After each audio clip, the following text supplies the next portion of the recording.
Hello and welcome to Story Time with Mr. Highland. Today I'm going to read you Where the Wild Things Are.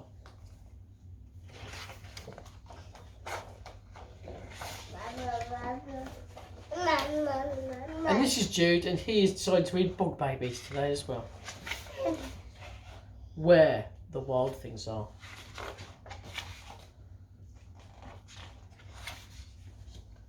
At night, Max wore his wolf suit and made mischief of one kind and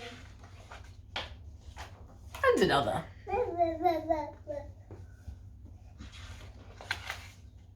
His mother called him Wild Thing, and Max said, "I'll eat you up."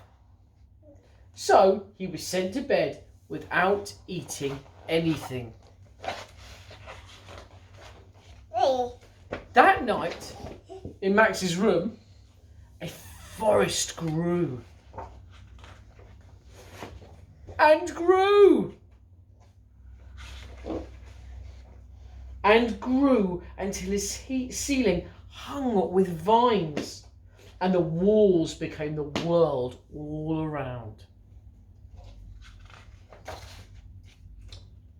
And an ocean tumbled by with a private boat for Max, and he sailed off through the night and day.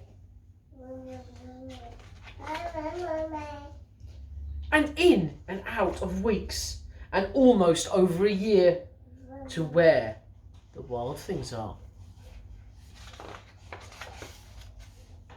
And when he came to the place where the wild things are, they roared their terrible roars and gnashed their terrible teeth and rolled their terrible eyes and showed their terrible claws. Till Max said, "Be still," and tamed them with the magic trick of staring into all their yellow eyes without blinking once. And they were frightened and called him the most wild thing of all, and made him king of the wild things. "And now," cried Max, "let the wild rumpers start."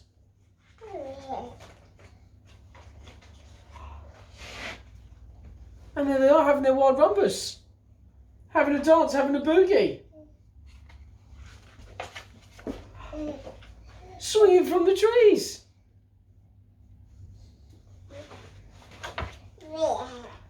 And there he is, riding the wild things. Jude, you're right in my way, mate. Thank you. "Now stop," Max said, and sent the wild things off to bed without their supper. And Max, the king of all the wild things, was lonely and wanted to be where someone loved him best of all. Then all around, from far away across the world, he smelled good things to eat.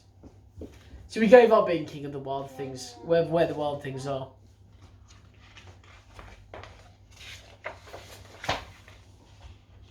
But the wild things cried, "Oh, please don't go.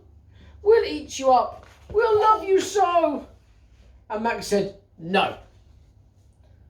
The wild things roared their terrible roars and gnashed their terrible teeth and rolled their terrible eyes and showed their terrible claws. But Max stepped into his private boat and waved goodbye. Yeah, bye-bye. Bye-bye, wild things.